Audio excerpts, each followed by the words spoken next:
भारतीय इतिहास और साहित्य में शकुंतला का नाम प्रेम, करुणा और धैर्य की प्रतिमूर्ति के रूप में लिया जाता है। महर्षि व्यास द्वारा रचित महाभारत का यह प्रसंग और महाकवि कालिदास का नाटक अभिज्ञान शाकुंतलम दोनों ही शकुंतला की कथा को और भी मधुर और अमर बनाते हैं। शकुंतला विश्वामित्र और अप्सरा मेनका की पुत्री थी।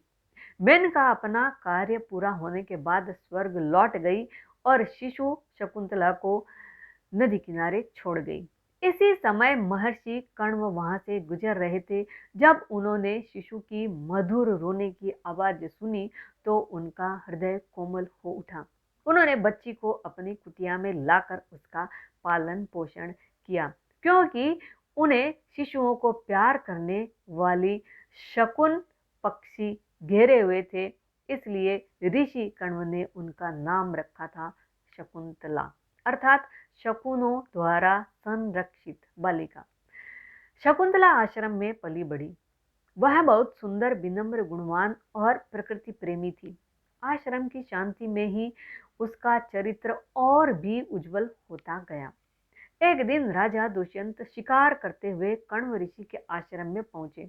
वहां उन्होंने शकुंतला को देखा और उसके रूप, उसके स्वभाव और उसकी सौम्यता से तुरंत प्रभावित हो गए। दोनों की बातचीत हुई और समय के साथ प्रेम अंकुरित हो उठा। ऋषि कण्व उस समय आश्रम में नहीं थे, इसलिए दुष्यंत ने गंधर्व विवाह की प्रथा के अनुसार शकुंतला से विवाह किया।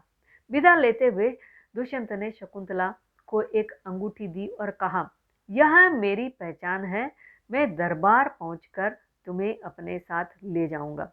दुष्यंत के जाने के बाद शकुंतला उनके प्रेम में डूबी रहती थी। एक दिन महर्षि दुर्वासा आश्रम में आए, लेकिन शकुंतला उन्हें देख नहीं पाई, क्योंकि वह दुष्यंत की यादों में खोई थी। दुर्वासा को क्रोध आया और उन्होंने कहा, जिस व्यक्ति के विचारों में तुम खोई हुई हो वह तुम्हें कभी पहचान नहीं पाएगा। यह श्राप सुनकर आश्रम के साथी भयभीत हो गए। बड़ी मुश्किल से उन्हें शांत किया गया।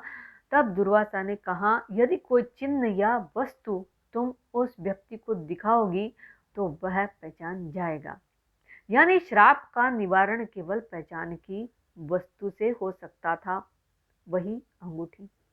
समय बीतता गया और शकुंतला गर्भवती हुई। ऋषि कण्व ने उन्हें प्रेम पूर्वक समझाया और दुष्यंत के पास भेज दिया। राजमहल जाते समय नदी पार करते हुए शकुंतला की उंगली से वह अंगूठी पानी में गिर गई। यह कहानी की सबसे दुखद घटना थी। अब श्राप की वजह से दुष्यंत उन्हें पहचान नहीं पाएंगे। दरबार में पहुंचकर शकुंतला ने अपना परिचय दिया, लेकिन श्राप के कारण दुष्यंत ने कहा, मैंने तुमसे कब विवाह किया? अगर किया तो कोई प्रमाण लाओ। शकुंतला आकाश से बर उठी। उन्होंने विनती की, परंतु बिना अंगूठी के प्रमाण देना असंभव था। आखिरकार उन्होंने महल छोड़ दिया और वन में रहने लगी। वन में ही शकुंतला ने एक वीर पुत्र को जन्म दिया, भरत, जो आगे चलकर भारतवर्ष का महान सम्राट बना और जिसके नाम पर यह देश भारत कहलाया। भरत बचपन से ही अत्यंत साहसी था।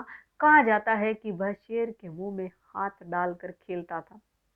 उधर कुछ समय बाद नदी में मछुए के हाथ वही अंगूठी लगी और वह अंगूठी राजा दुष्यंत के पास लाई गई। जैसे ही राजा ने उसे देखा, सारी स्मृतियां लौट आई।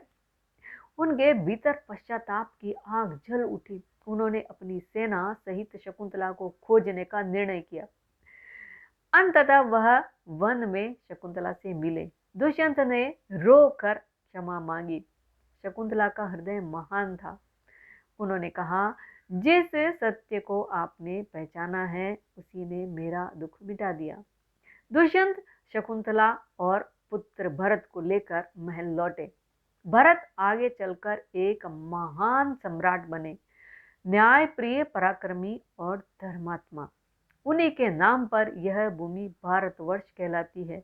इस प्रकार शकुंतला केवल प्रेम की प्रतिमूर्ति ही नहीं बल्कि राष्ट्र की जननी भी मानी जाती है। प्रेम, परीक्षा और धैर्य तीनों ही जीवन का हिस्सा है। शकुंतला त्याग, पवित्रता और क्षमा का प्रतीक है। समय के साथ सत्य हमेशा उजागर होता ही है। महानता जन्म से नहीं, गुणों से प्राप्त होती है। भरत इसका श्रेष्ठ उदाहरण है। अगर आपको ये कहानी पसंद आई हो तो चैनल को सब्सक्राइब अवश्य करें। बेल आइकन के बटन को ज़रूर दबा दीजिएगा। कमेंट सेक्शन में लाइक करके, कमेंट लिख करके अपनी राय ज़रूर बताएं। आप कौन से विषय पर और अत्यधिक जानना चाहते हैं। मिलते हैं एक नई कहानी के साथ में। नमस्ते।